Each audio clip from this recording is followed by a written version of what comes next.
नमस्कार, मैं अनिश कुमार, राष्ट्रीय जन पार्टी जिला युवा महासचिव मुजफ्फरपुर। आप सभी देशवासियों को नवरात्रा की हार्दिक बधाई देना चाहता हूं और देवी मां से प्रार्थना करना चाहता हूं कि आप सभी देशवासियों की प्रत्येक मनोकामना की देवी मां जल्द से जल्द पूर्ति करें। अब मैं अपनी बौद्धिक और धार्मिक कुछ ज्ञान को आपके बीच में अपना कुछ जो अनुभव है उसको शेयर करना चाहता हूं। जैसा कि मैं बार बार आप सभी से विनती करना चाहता हूं और करते रहता हूं कि जो हमारा हिंदू धर्म का पर्व है वह कोई मनोरंजन की पर्व नहीं है। अगर मनोरंजन करते हैं तो यह हमें सीख देने के लिए बनाई गई है, क्योंकि यही धर्म की रीति थी और यही पूजा पाठ का चलनसार था जब मुझे कभी विश्व गुरु के श्रेणी में इस देश को रखा हुआ था। और आज साइंस और टेक्नोलॉजी के युग में हम लोग कहां पे है वह किसी से छुपा हुआ नहीं है। विश्वगुरु ऐसे ही नहीं थे, हमारी व्यवस्थाएं विश्वगुरु वाली थी। जो विदेशियों का आक्रमण हुआ था तो सबसे पहले उन्होंने हमारी व्यवस्था पे आक्रमण किया था, हमारी संस्कृति पे आक्रमण की थी, तब जाकर हम लोग ढहे हैं। तो हम लोग पहले उसका समझे कि जो पर्व मनाया गया था, बनाया गया, जो पर्व हम लोग मनाते हैं वह पर्व क्यों मनाया गया और क्यों मनाते आ रहे हैं। तो मैं अपना कुछ अनुभव जो शेयर करना चाहता हूं, तो आप लोग से विनती है कि बगैर वीडियो को स्किप किए हुए पूरे देखे, समझे और अच्छा लगे, अगर लगे कि नहीं मैंने सही विश्लेषण किया हूं तो एक लाइक जरूर कीजिएगा और आगे इस वीडियो को शेयर कीजिए ताकि हर लोगों तक पहुंचे। तो इस सबसे पहले तो मैं बताना चाहता हूं कि देवी दुर्गा का जो पूजा होती है, नवरात्र होते हैं, तो सबसे पहले इसकी जो धार्मिक कथाएं हैं और उस कथा से मेरे जीवन में क्या सीख मिलती है, हम उस पर आपसे चर्चा करना चाहता हूं। तो सबसे पहले मैं आपसे बताना चाहता हूं कि एक जो भी दुर्गा पाठ करते होंगे उस दुर्गा पाठ में एक नाम आता है मार्कंडे। मार्कंडे मुनि जी की जो आयु थी, उम्र थी, वह 12 वर्ष की थी, लेकिन उन्होंने अपने तपस्या के बल पे और दृढ़ संकल्प के बल पे अपनी आयु को बढ़वा लिया था। तो इससे सीख मिलती है कि आपके किस्मत में चाहे जो भी कुछ लिखा हो, अगर आप जिद्दी है, दृढ़ संकल्पित है और अपने लक्ष्य के प्रति पूरा फोकस एक जगह है, तो यकीन मानिए देर आएगा दुरुस्त आएगा, आप जीतिएगा। यानी कर्म के दम पे भाग्य बदलना हमारा धर्म में उस जमाने से लिखा हुआ आता है। तो सबसे पहले दुर्गा पाठ हमें सीख देती है कि आप अपने कर्म के बल पे, कर्तव्य के बल पे, आपका भाग्य कितना बुरा भी लिखा हुआ हो उसे बदल सकते हैं, या आप में शक्ति है। तो सबसे पहला मार्कंडेय मुनि से हमें यह सीख मिलती है कि जब वह अपने कर्तव्य और कर्म के बल पे 12 वर्ष की उम्र को आगे बढ़ा सकते हैं, तो हम लोगों के भाग में भी कितना भी बुरा कुछ लिखा हो हम उसे बदल सकते हैं। बस जरूरत है मार्कंडे जैसी दृढ़ संकल्प इच्छा शक्ति की। तो उसे जगाना है आपको, उसे याद करने के लिए हम नवरात्रा पर्व को मनाते हैं। दूसरी सीख हम लोग के जीवन में होती है, हम लोग ईगो में भरे जाते हैं, ईगो एटीट्यूड बढ़ जाता है। नहीं, हम कैसे मदद मांग सकते हो ऐसे लोगों से, वो हमसे छोटा है, हम नहीं मदद मांग सकते हैं, बर्बाद हो जाएंगे लेकिन मदद नहीं मांगेंगे। इस ईगो जो अंदर में भर जाती है, इस एटीट्यूड को तोड़ने की भी सीख हमें इसमें मिलती है। क्योंकि दुनिया का रचयिता ब्रह्मा, दुनिया का पालनहार विष्णु, दुनिया का संहार करता स्वयं शंभु, देवों का देव महादेव, जब इन सभी शक्तियों ने निशुंभ और शुंभ जैसे राक्षसों को वध के लिए, भैंसासुर जैसे राक्षसों का वध करने के लिए देवी शक्ति का आवाहन किया और अपनी संपूर्ण शक्ति उसमें दी। देवी दुर्गा के पास में जब वह आवाहन हुई थी, जब वह प्रज्वलित हुई थी, तो उनके पास में कुछ भी शक्ति नहीं थी। शक्ति किसने दिया? तो उनका शरीर का रचना से लेके, यानी उनके नख से लेकर सिख तक शरीर की रचना हो या शक्ति की रचना हो, हर कोई किसी दूसरे के द्वारा दिया गया है। सभी ने दिया, ब्रह्मा विष्णु महेश विश्वकर्मा, जो भी देवता थे देवी थे, सभी लोगों ने अपनी शक्ति, अपनी सुंदरता को, अपनी शरीर का हर वो अंग दिया। और सब कुछ देने के बाद मदद मांगा और क्या कहते हैं, नम्र भाव से, विनम्रता से मदद मांगा कि हे देवी, हम पे विपत्ति आई है, आप मेरी रक्षा करें।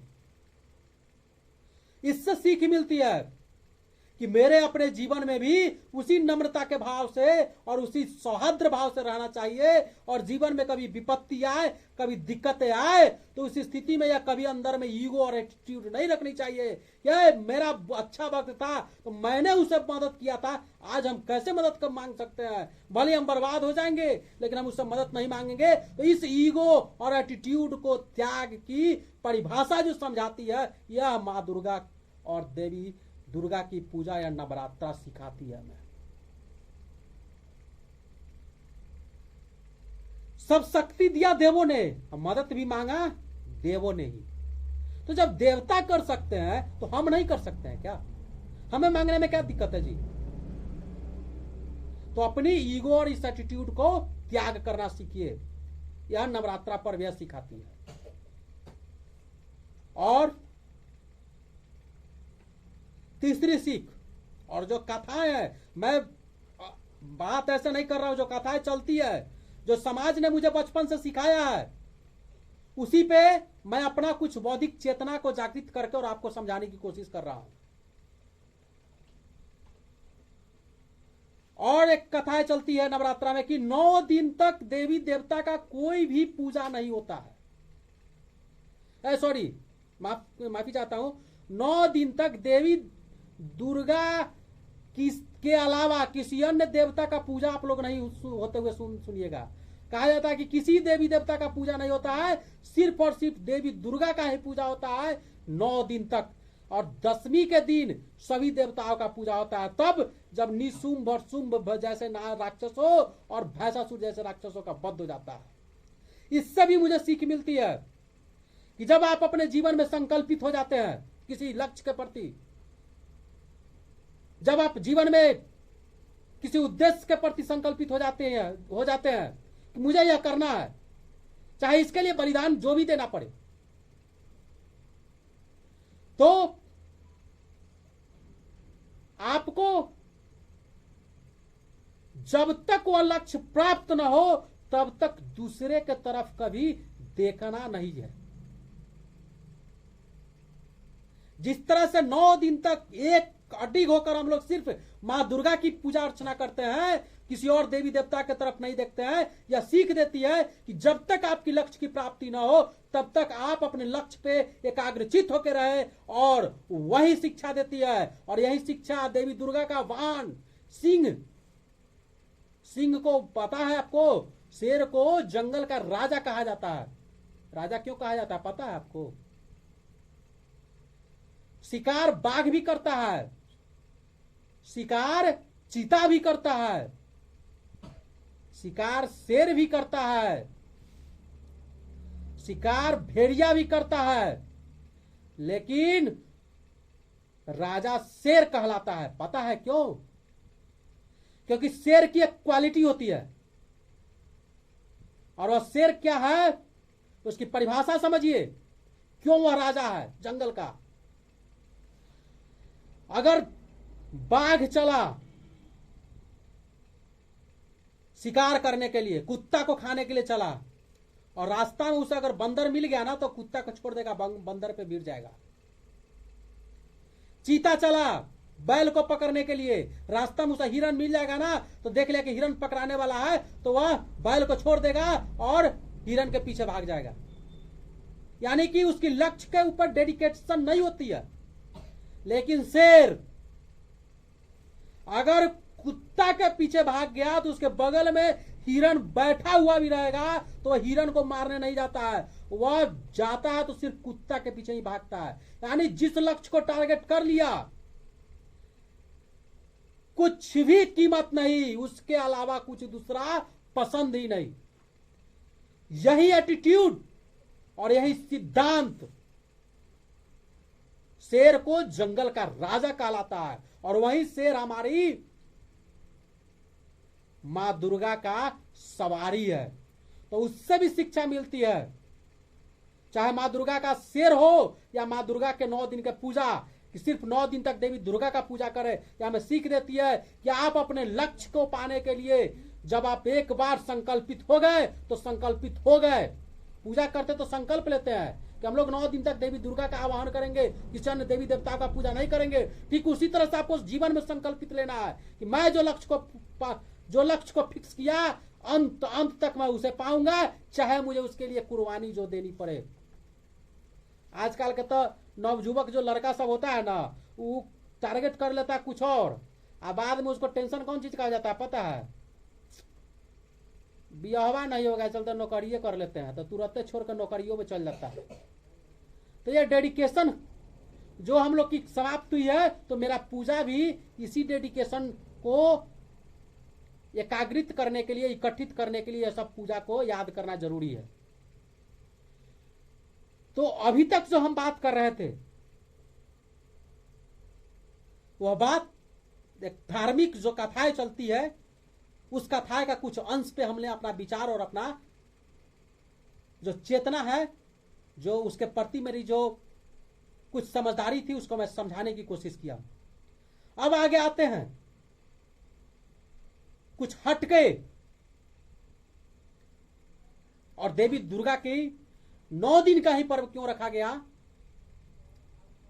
उस पर भी हम समझाते हैं, जिससे आपके जीवन शैली में उसको भी परिवर्तन कर सकते हैं और अनुभव कीजिएगा। तो सबसे पहले बताते हैं कि 9 दिन के पूजा में हम लोग देवी दुर्गा पे प्रसाद कौन कौन चढ़ाते हैं, कभी सोचे हैं? चाहे किसी जगह पूजा हो, प्रसाद देखिएगा क्या क्या चढ़ता है। केला, शहद, घी, तिल, शक्कर, दूध से बना हुआ दही, नारियल चढ़ता है। नारियल सौंस नहीं चढ़ा देते हम लोग, नारियल को फोड़ते हैं, उसमें से पानी चढ़ाते हैं। इसका मतलब है पानी चढ़ाते हैं, पानी को चढ़ा देते हैं, उसका पानी चढ़ता है, नारियल का पानी। कुछ जगह पे खिचड़ी चढ़ती है। सोचिए कि आखिरकार यह जो पर्व बना, 9 दिन का ही पर्व क्यों बना? और जब 9 दिन का पर्व बना तो 9 दिन यह सभी चीज क्यों चढ़ता है? और 10वीं का दिन बलि क्यों चढ़ता है? 9वीं के दिन बलि क्यों चढ़ता है? लास्ट दिन बलि क्यों चढ़ता है? ये भी क्या हमें कुछ शिक्षा देती है? तो मैं बताना चाहता हूं, हाँ शिक्षा देती है। देवी का पूजा होता है, माता का पूजा होता है। 9 दिन माता का पूजा करते हैं, तब 10वीं दिन दशहरा मनाते हैं। ठीक उसी तरह से हमारे समाज में भी और मानव जीवन में भी माता 9 महीना पे बनती है। जब कोई बच्चा 9 महीना गर्भ में पलता है ना, तब जाकर वह मां बनती है। तो जिस तरह से हम लोग 9 दिन तक माता का एक मतलब कि एकाग्रचित होकर देखते हैं, यह शिक्षा देती है कि आप भी अपने पत्नी, अपने बीवी या अपने परिवार में जो भी गर्भवती महिला हो, जिसकी 9 महीना की गर्भ धारण होती है, उसमें सारा काम को त्याग के उस पे एकाग्रचित, एकाग्र मन होकर उसको ध्यान दे। और ये प्रसाद जो देखते हैं, या उसकी भी सीख है। जितना इसमें देखिए क्वालिटी जो प्रसाद चढ़ता है, तिल का गुण होता है जो आपको हम बताना चाहते हैं, और एमिनो एसिड और प्रोटीन ज्यादा होता है तिल में। जो बच्चा अगर बच्चा है तो उसको डेवलप करने में, गर्भवती, आप गूगल पे सर्च मारिएगा कि गर्भवती महिला को तिल खिलाने से फायदा क्या होता है। तिल की चर्चा पूरे, क्या कहते हैं आपको, पूरे नवरात्र में तिल का तेल नहीं तो घी का दिया जलता है। यह शिक्षा देती है कि आप अपने 9 महीने की गर्भधारण में अपने महिलाओं को इसका सेवन कराएं, जिससे आपके बच्चे जो अंदर में पल रहा है, गर्भ में बच्चा पल रहा है, उसको प्रोटीन शक्ति मिलेगी और उसकी शरीर का विकास में उसको फायदा होगा।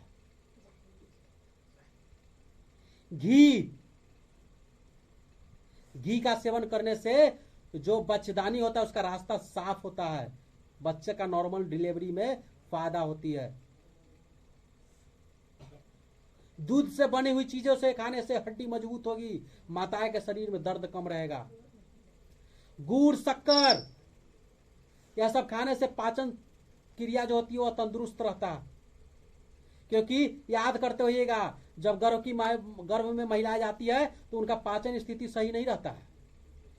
तो यह सब सेवन सोचने वाली बात है। कभी अभी बैठ के आप जो कभी फालतू में, जो खासकर नवयुवक साथी से विनम्र निवेदन करना चाहते हैं कि आप इस पे कदाचित न सोचे कि आपका शादी होगा कि नहीं होगा, आपके क्लास में जो लड़की है वो आपसे बात करेगी कि नहीं करेगी। अरे कभी फ्री में बैठते हैं तो ये सब चिंता कीजिए अपने धर्म पे, अपने शास्त्र पे, अपनी परंपरा पे कि आखिर ऐसा क्यों बनाया गया था। क्योंकि याद रखिएगा, हर वो चीज अस्थिर है, कोई चीज आपके पास टिकने वाला नहीं, ना आपका शरीर, ना आपका परिवार, ना आपका पत्नी, ना आपका बेटा, ना अपना कोई आपके साथ रहने वाला नहीं है। आपके साथ आपकी नॉलेज और यही चिंतन आपके साथ सदा के लिए रहने वाली है। तो जो आपका सदा का साथी है उसे छोड़कर अस्थिर साथी के प्रति कभी सोचिए नहीं। अरे होना होगा होगा, आना होगा आएगा, जाना होगा जाएगा, बात खत्म, द एंड। ज्यादा विचार करने की चीज है तो इस पे आप अपने धर्म, अपने संस्कृति पे विचार कीजिए। और युवा साथी से सबसे ज्यादा विनम्र निवेदन है कि आप लोग सोचिए, क्योंकि आप लोग ही हैं जो भविष्य को सुधार सकते हैं और अपनी परंपरा को बनाए रख सकते हैं। क्योंकि संस्कृति और परंपरा वो होती है कि आपकी रीढ़ होती है, और कोई भी देश और समाज रीढ़ के बिना एक शरीर नहीं टिक सकता। उसी तरह से देश और समाज भी एक शरीर है और उसका रीढ़ उस समाज की परंपरा और संस्कृति होती है। तो उसको बचाना जरूरी है और उस पर चिंतन करना जरूरी है।